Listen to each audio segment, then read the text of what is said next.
So, Phil, the hero's journey. The hero's journey. Tell us about it. So this guy called Joseph Campbell wrote something called The Hero with 1,000 Faces a long, long, long time ago. This is a book he wrote. Not that long ago. 40s, 50s, something like that. Actually, I don't know when he wrote it. But anyway, basically what it's essentially saying is that throughout human history, mythology, tales that we've told ourselves, religion even, the same themes run through every story, and for the sake of this podcast, I'll like reference movies and stuff because you can see it in like popular culture.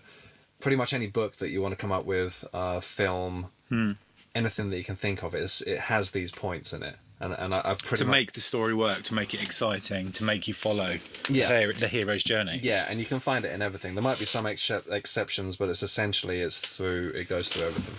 Okay. So the first one is the call to adventure. So basically, you got somebody in their familiar environment. Could be a job, could be a relationship, could be single, could be a planet. They're doing their everyday boring job. They're going through their standard life, and then something happens, which is the call to adventure. Yeah. Snaps them out of it. Yeah, basically.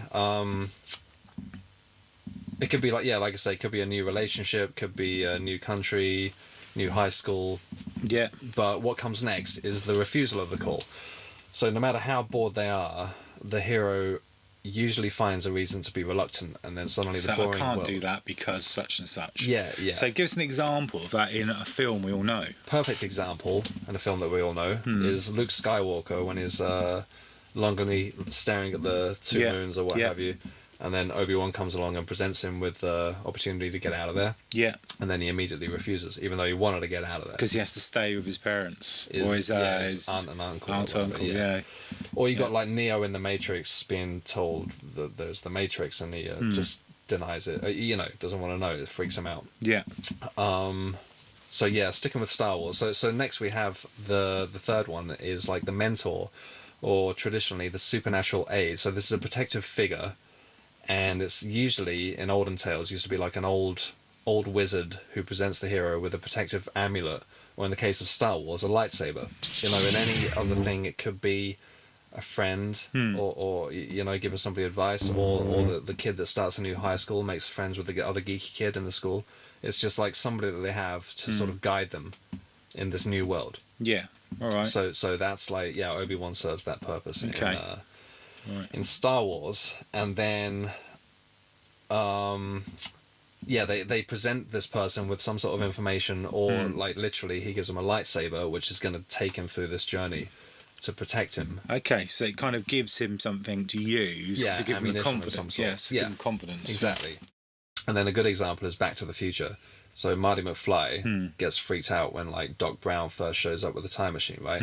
So it's the same principles but presented in a clever way. So like the old wizard is Doc Brown, and he's given him a time machine. Yeah. Well, he's not giving it to him, but anyway. Yeah, so using it's the tool for the story. Yeah, exactly. To take him to another place, or give him confidence to use it to get to another part of the story. Yeah, and Back to the Future was really clever with this, because then Marty reluctantly goes on this journey. He doesn't actually flat out refuse, but he has to go. He doesn't really, he's not that thrilled about it. And then he goes and finds a younger Doc Brown in 1955, who then goes through the hero's journey himself when Marty shows up and presents him with the call to adventure. So you got this multiple...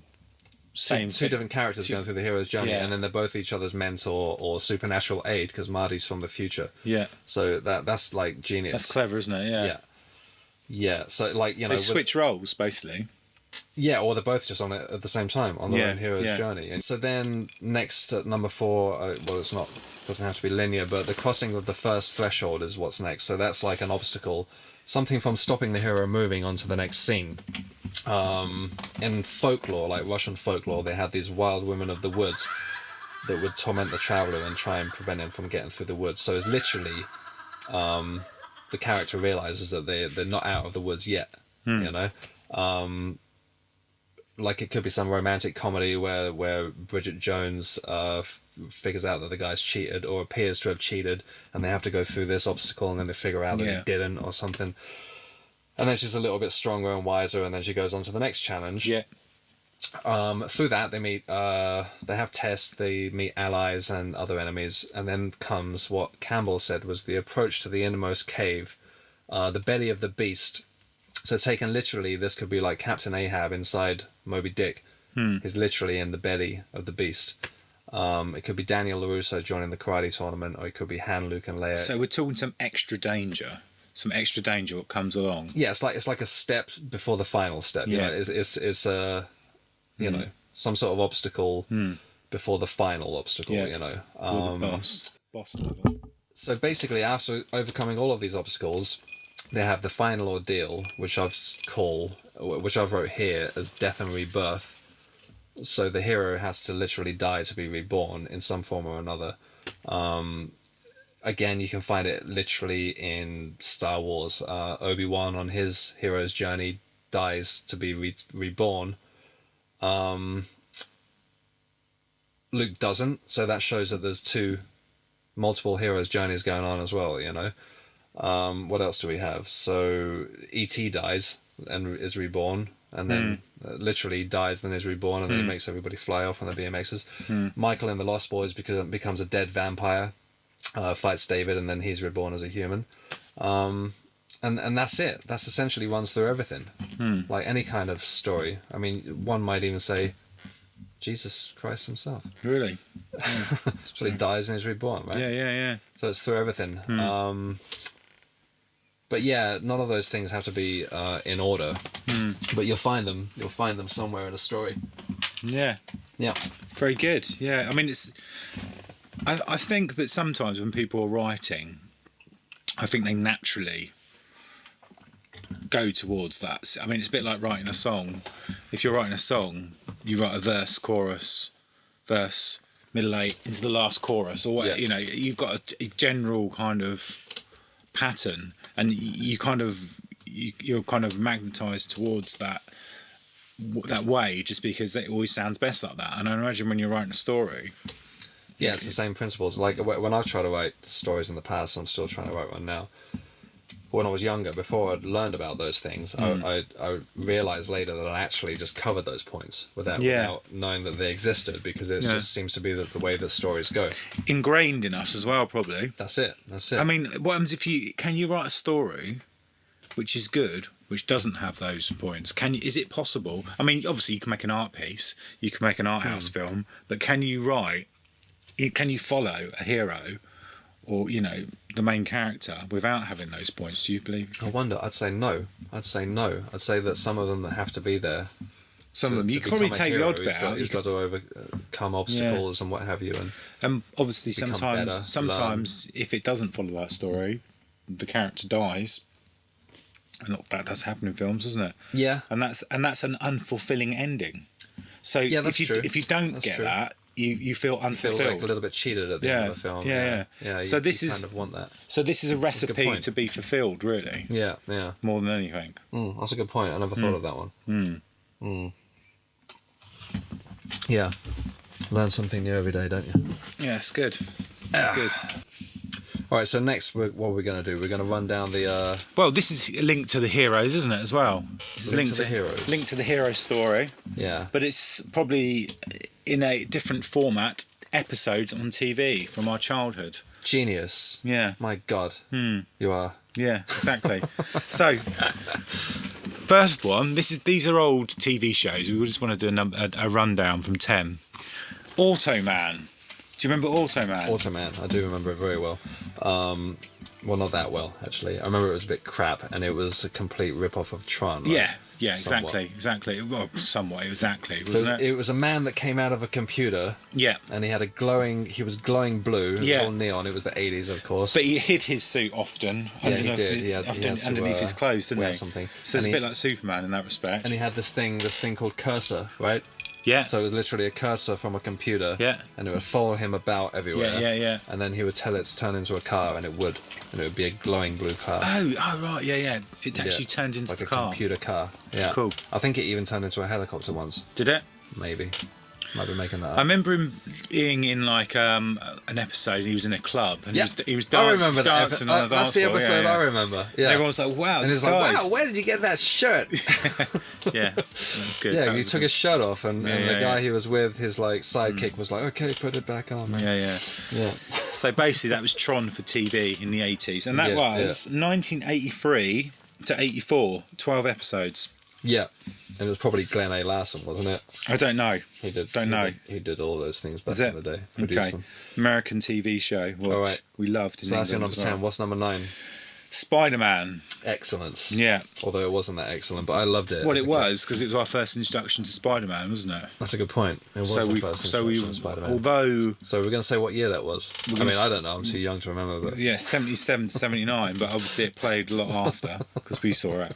yeah. And Stan I Lee, never saw it on YouTube. Stan Lee didn't like it. Yeah, Stan Lee. Rest in peace. Rest in peace. Yeah. He he didn't like it because he thought that it took all the fun out of Spider-Man. It was essentially like he would have a new crime to solve every week, but he didn't really say much. He'd put the suit on and he wouldn't say anything. Yeah. So like, the Spider-Man from the comics is, always making jokes, Peter and Parker. teasing people and stuff. Was Peter Parker? Did you have Peter Parker as? I only remember Spider-Man going up the side of a building like this, on a rope. He was literally getting pulled up. So He that's- was just going like just that, moving. You could see Yeah, it. But for the late 70s, I think we all bought it. yeah. Well, Yeah. it was good enough as kids, wasn't it? Yeah. But was Peter Parker in it, or was it the it same was character? Peter Exactly Parker, the same Spider-Man. character. Same characters, yeah. They messed around with some of the characters in there. They didn't really have the proper villains. They didn't have super villains. It was No. always Spider-Man against some kung fu guys. Stuff Robbers. like that. Yeah. A bit like Batman. Yeah. That kind of. But there was no. Batman had his villains in there in the TV show. He did. Yeah, Joker, didn't he? But yeah, this was no, it was just Spider-Man against regular everyday Joes. Yeah. Okay. Right. This is an oddball one. Manimal. Manimal, that was awesome. Yeah. It was like almost like a werewolf show, but not scary. What, he turned into eagles, didn't he? It's a man into who whatever the could. hell he wanted. It was anything. Yeah. What year? Any what animal. year was that? It was 1983, September to December. So it wasn't only 8 episodes. September till December. Yeah. Literally. So it ran for. Yeah, just a few 3 months. Yeah. But 8 episodes. I don't know how they squeezed them in to that. I suppose they could. Yeah. So Glenn Larson. Yeah, him again, Glenn A. Larson, man. He would. And he was the do producer. And Yeah, he would produce all that crap. And the funny thing is with these shows is that we were saying earlier that the director was often different for every show. It was the producer. Pretty much every TV show. Yeah. There'll be somebody that writes it, and whoever creates it. Like for example, Lost. Yeah. They'll direct the first couple of episodes to send it on its way. Yeah. And then they'll hire a different director every episode. And then, like, somewhere through the middle of it, they might show up again and direct an episode if they want to send it in a certain direction. And they usually, the main director, the main creator, will show up and direct the last episode. Right. But, yeah, pretty much every TV show. It's lazy, isn't it? It's like the director's always I'm too good for this. I'm just going to turn up every now and again, make sure it's on track. I don't know what the principle behind it is, but yeah, it's the same with every TV show. But they might have their favourite directors, of course. I understand that. A director's directing the actors, making sure the actors do the right job. But they might get returning directors, of course. I remember sitting in Nice once having a pizza, right, in the south of France, and then there was this guy behind me. He was like this older guy, and he was trying to impress this young, like 20-something girl, and he was like, yeah, I directed a couple of episodes of Airwolf. Did he? And I was sitting there, I was like, Don't give away Jesus. this lineup. But Yeah, go on. she didn't know what the hell he was talking about. Really? And I was just sat there like having Really? many seizures. Really? Yeah. Yeah. Well, anyway, Manimal. It was an odd one, but it was one that But good. we wanted more as a kid, and we didn't get Yeah, it. did we? Manimal was great. He We used didn't to get it. look at his hand and it would transform. Yeah. Okay, cool. What's All next? right, so we've got an English one now. All right. There's not many English ones, unless you go back to the 70s with the Saint and things like that. But this one is Doctor Who, Yeah, of course. That's, and it's a classic. I liked it when I was a kid, but it's not my. Well, the Daleks were classic, weren't they? Daleks are classic, absolutely. Yeah, so you got all that kind of thing. And I don't think... Are the Daleks still in it now? I'm sure they probably Probably are. still are, aren't they? They fly now, so. apparently. I think I've heard that. Oh, really? I think, yeah, because they were going around on wheels, and all we had to do is go upstairs, and they can follow you. People have gone nuts about it lately, haven't they? Because they've got the first female Doctor. Right. Yeah. You've seen that. It's been all over the newspapers here. So, Doctor Who, 1963 to 1989. That's a good run. Yeah, that is a good run. And then the film in 96. And then it broke for a while. And then it was again in 2005 until now. So it's pretty much probably the longest running. I'm in the minority of... apparently people like it. Yeah, well, I think it's good. I think it's good. Yeah. I think because it's on TV all the time, you don't. I mean, it's definitely better than Manimal, but we're rating. we're more psyched about Manimal than we are Doctor Who. Did better just because there's a few Manimals 4 months. Well, it did, yeah. But the thing is, if you can't have it, grass is greener. But Doctor Who is classic. I saw it. There's a TARDIS somewhere in London. I can't remember where it was now. Somewhere like. Police box. Area. It's a police phone box, isn't it? Yeah, police phone box. Which I've never ever seen a police phone box anywhere anyway. Yeah. I don't know if that was a thing. Well, it must have been. Yeah, it must have been. But yeah, there's an exceptionally big one somewhere outside a tube station, but I can't remember which one. Okay. People are having the photos taken next to it. Yeah, and it was the same size on the inside, I'm sure. But anyway, next one, number 6, Cover Up. Now this is one for you, Phil, isn't it? As a ex-model yourself, or a model, you're still modelling, aren't you? Or am I ex Special Forces? Exactly. So tell us what it's all about. So Cover Up was this has got such a freaky story behind it as well. So it was about a woman she used to be a photographer, and her husband got killed or died in suspicious circumstances, right? Yeah. So then she hired somebody from the Special Forces, whatever Special Forces they were. Yeah. And then he went undercover with her as posed as her model, and she was a photographer. So then they got to go around the world on modeling shoots. And while so he wasn't really a model. He was an undercover model. He was an exceptionally good-looking guy, Special Forces guy. Yeah, posing as a model. That's because he could. Yeah, and what job could you do apart from this? And they said, well, obviously a model. Obviously, yeah. So the opening to that show was great. Like, he was like putting on his like war paint and shit, and then like checking the mirror. Right. And there was good. Oh, but there was this crazy story behind it. Like, so they had a few seasons. How many seasons did they have? I haven't got that down. How many seasons? Like 2 or 3 years or something. Right, okay. So there was a guy, the first guy... His name was John Eric Hexam. Yeah. He died after the first season by shooting himself in the head between takes. So they had a break on set, and he was messing around with a Magnum, like 44 Magnum, like Dirty Harry Magnum. Yeah. And he was pointed it at his head, shot it, thinking, well, this is just a blank gun. And then the case from the gun, from the bullet. He was playing Russian roulette, so he put one bullet in it, but it was a blank. He knew that. And then the case of it just went straight into his brain, killed him. And didn't Bruce Lee's son die like that? Yeah, a similar way, didn't he? I think it went into his chest. Does it? But it was a blank. It was a blank. Yeah, it was a blank. So the casing comes out or something like that. Crazy. I don't know how it works. Yeah. But yeah, so they just immediately replaced him and carried on with the show with a new guy. Right, and did they say anything when they did it? Yeah, I was watching. Well, probably wasn't live because I was watching it in the UK. Yeah. But yeah, at the end of the show, they said that tragically this. And is this why you became a model? This guy died, and then they replaced him with a new guy, and they just carried on. Yeah. Cool, and the new guy's name was Anthony Hamilton. Yeah, don't know what happened to him. Right. Cool. Number 5 is the Hulk. Yeah. The Incredible Hulk. Excellent. 1977 to 1982. Yeah. One of the best. One of the best, and probably one of the longer running ones, wasn't it? Yeah. And yeah, it was great. It was amazing, and I think Bill Bixby and Lou Ferrigno. Yeah. Yeah. Bill Bixby. It was David Banner. Yeah. Yeah, he was a magician. He was like, or he played a magician on TV. So, and then they hired him as. Yeah, he's the best David Banner. I mean, it's just that sad music when he was walking down the road at the end. That was nice. Yeah, they put that in that first Hulk movie with guy from Fight Club. What's his name? They did. So they did reference that. They did, but then now with the new Marvel movies, they've just gone. The thing is that.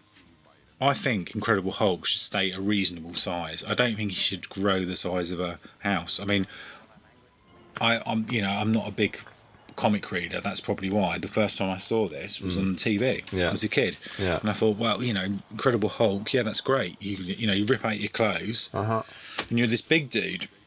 Yeah, it gave us something to aspire to as little kids. Like it was reasonable that you could lift a few dumbbells and get that size. Exactly. And there was 3 films.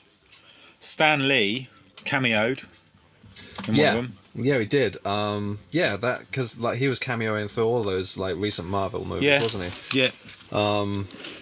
So he probably liked that TV show. He was alright with that one, but did I say that he didn't like the Spider-Man one? Yeah, he didn't like the Spider-Man. No. Yeah. But he liked this one. So the first film was Incredible Hulk Returns. Second one was Trial of the Incredible Hulk. And the third one was Death of the Hulk. I remember that. So the second one was he cameoed in.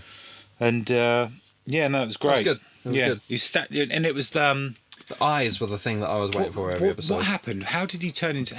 What's the story on the gamma Hulk? ray? Like gamma ray. So he was a a scientist, and he was in that chair, and he was shaking, and his eyes went red, and he just like story was I don't know what it was in the comics, but I know in the TV show the story was that he was trying to save his wife from a car accident, and he couldn't get the door up. That's when he first noticed. No, that's what he'd been researching, like superhuman strength and people that under pressure could. Why do I remember? Yeah, I remember this. I'm still coming back to it. And then he was like, he couldn't save his wife, and he then he started because it's raining, and he's like, and he lifts the car up in the air, doesn't he? Oh fuck! Oh, was it like that? Was it like that? It's like Maybe I got that mixed up. Maybe I got that mixed up. Yeah, because that does happen. Yeah. Yeah. It's often raining when he turns to Hulk though. And it's dark. That was great. He's running around. That intro was runs great. Off into the forest. Yeah. Wakes up under a little tree of a rabbit. Remember just waiting for that every episode for his eyes to start glowing up. Yeah, that was amazing. Really good that one. Okay, we spent a lot of time on that one. We did, yeah. Number 4, Street Hawk. Yes, nothing to say about that one. No, I'm joking. Carry on. The Machine. Read it. Street Hawk. Right. 13 episodes, 1985. So it was only one season. See, I remember that going on for years. Yeah, like, 13 episodes. Maybe it's replays. One season. Yeah. This is a little bit later as well. Didn't last very long, did they, in those days? No. But yeah, Street Hawk was essentially Knight Rider with a bike, right? Yeah. I didn't talk to him. No, I remember the poster in the street. He used to come apart and he would... Yeah, he would jump out. I loved it. What's the music? How did the music go? I can't remember the music, but I remember they had the intro, like they had the intro of the A-Team or whatever. There's a guy talking over the whole thing, or Renegade. Yeah, how did it go? Or something like that. I wouldn't remember that, Matt. Why would you think that I would remember that off by heart? Okay, right then. Number 3, something you will remember off by heart. Every single episode. Quantum Leap. Yep. 1989 to 93. Yeah, go for that one. No. 1989 to 93. 5 seasons. Scott Bakula. And Dean Stockwell. And that was his real name, not Count Dracula. Scott Bakula. He's still around. He's still on TV nowadays. Talented chap. Yeah, I love that show. It was just so nice and cute and like warm. Yeah, right. It left you with like this night. It did. Ow. Yeah. So like every week, so it was a time experiment that had gone wrong, and he went back in time and he inhabited somebody else's body. Often a woman. Yeah, sometimes a woman. Yeah, those were some never an animal. Most entertaining ones. He was an animal. Was he was a monkey. Yeah, like mammal. A little bit. And so then he would fix whatever was wrong in the person's life or the monkey's life, and help everybody progress, because the theory was that those lives touched others, and it was God or something that was like bouncing them around through time. It was supposed to be God doing it. Was supposed to be God or time or something or other. And was there any kind of did anyone ever say that Al was supposed to be something other than someone from the future? Was there ever someone pointing to that? So if you've never seen it, Al was like his hologram guide from the future, and it was set in 1999, and this was like in the late 80s, early 90s, and so it was the future at that point. But yeah, he would only be able to leap within his own lifetime, and then they figured out that they couldn't get him back through the experiment, through the time machine or whatever, and then they just they came to the conclusion that something bigger than themselves was leaping him around to put these things right. But nobody was getting shot. Nobody was getting it was just there to do good. He was there to do good, and he fixed stuff, and then he moved on. Well, let's do number 2 again then. Airwolf, synthwave music, great music, helicopter from the it's like a army helicopter. What do you put? Air Force helicopter, missiles on it, Knight Rider in the sky. Yeah, Knight Rider. Street Hawk style, that kind of thing. Yeah, true. That's it. Yeah. So number 1. A-Team and Knight Rider, because they both got to take the top spot, really, haven't they? think so. I think so, Knight Rider should take the top spot. I think A-Team should be in there somewhere. I think A-Team just had excellent characters in it. I mean, each one of those characters were point. Like, you know, I mean, Mr. T, B.A. Baracus, yeah, Hannibal, Murdoch, Face, and Amy. Don't not forget Amy. Yeah. Yeah, I don't know why I laughed. Let's drink to Amy. Yeah, cheers, Amy. Cheers, Amy. Did a great job. Yeah. So A-Team, I mean, what more can you say about it? We loved that, didn't we? Everyone loved it. Everyone loved A-Team. Yeah, that had like one of those intros again, didn't it? Like Quantum Leap, like Street Hawk, like probably something else. I think Knight Rider even had a intro, right? Like a guy that would speak, you know, that guy that did that voice. Oh yeah, he did. Yeah, that's true. Yeah. Knight Rider again. I mean, I don't think I can't really separate them. Don't really need to say much about Knight Rider. No, everyone knows it. Iconic, the Hoff. Yeah, everyone knows it. Yep. But it's Baywatch Hoff. How many episodes were those? Are those two? I mean, they must have been the longest running of two, wasn't it? I remember Knight Rider, the first episode being on in the UK, right? And my dad had said to me, sorry, just a stupid little story. Yeah. But my dad had said to me, he's like, you're going to like this, watch this tonight. And then we had some sort of argument, or he told me off or something. And I was like, fuck him. And I went to my bedroom and just hung out in my bedroom, right? And I was like, I'm not going to watch that stupid shit that he's talking about. And then somewhere towards the end of the episode... Biggest mistake of your life. I walked into the living room and he was just watching it. And he knew I'd love it, right? And I saw the last 10 minutes and I was like... Yeah, and there's no recorders. You didn't record it back in the day, did you? Yeah, that was it. You didn't record it for me. No. We had a video recorder back then, yeah. Of course we did. Of course we did, my God. I can't remember having video. Do you think we were heathens? I suppose so, yeah. But, the first episode, I think it was just a guy, it was a little bit like the Bionic Man. Or the $6 Million Man, he gets injured, doesn't he? Call to Adventure, man. Same thing again. Like, but he gets injured, doesn't he? Yeah, so he's like, one is a cop, that gets shot in the face, and then they give him a new face, and then they present him like the old wizard. And give him the Hoff face as well, which is a pretty good face. Nice face to have. Pretty nice face. Back in the day, at least. So again, with the hero's journey, right? So then they give him the wizard gives him an amulet, a lightsaber, a talking car, and then he's also got his mentor in the car, his Kit. Mystical advisor, Kit, yeah, and then off he goes. And that takes us back to the hero's adventure, like you said. Mm-hmm. That's a full circle. Yeah. I'm on one now, actually, with this whiskey. Good. Creed 2. Creed 2? Creed 2? Creed 2. New Rocky film coming out. Essentially a new Rocky film. And it just so happens... Is he in it? Yeah, he's in it. Stallone? Yeah, he was directing it for about 5 minutes, but then they changed to another director. Really? And he's written all of those films, hasn't he? No, he hasn't. He wrote the first one and directed it. I don't know about the others. I thought, right, okay. I don't think he did all of them. Didn't he? He might have done some later ones. So he might have done Balboa, but his baby got taken off of him. You can do it for 5 minutes. And then, so the first few scenes... Oh, I thought you meant his baby had really been taken off him. No baby. Creed is his baby. Well, essentially. No, Creed was wrote by somebody else. The first thing was done by somebody else. You might be right. He might have done all the other I think he's right. I think he's written... He might have done all the ones, I think he did. Because, I always was quite surprised because he played quite a thick guy. And you think, how can this guy... It just shows that he was a good actor, I guess. He played that role well. I love it that he does these comebacks constantly. I love it. He's making another Rambo as well. I mean, I'm just, obviously a sucker for nostalgia. So for me, it's just keep making them, churning them out. Yeah, another Indiana Jones coming. But yeah, Creed 2 is opening this weekend. And I happen to have some Rocky 4 trading cards from 1985. Amazing. These are Topps trading cards. There's Rocky fighting Drago, so that's these are actually originally from from 1985. Haven't been opened yet. Cool. And so the new movie Drago's in that too. Open them. It's his son. Let's see. Do you want to open Rocky Can I open one? You open the other one. I will break you. This is Rocky. I've got Rocky. Okay. It's got chewing gum in it as well. Yeah, it's got chewing gum from 1985 in it. So look. Never been opened before. These actually look like proper boxing cards or something. Look. Boxing cards? Well, you know what I mean? Like sports cards. Like they look a bit sporty. Yeah, it's cool. I'm suspicious of this, man. This is open.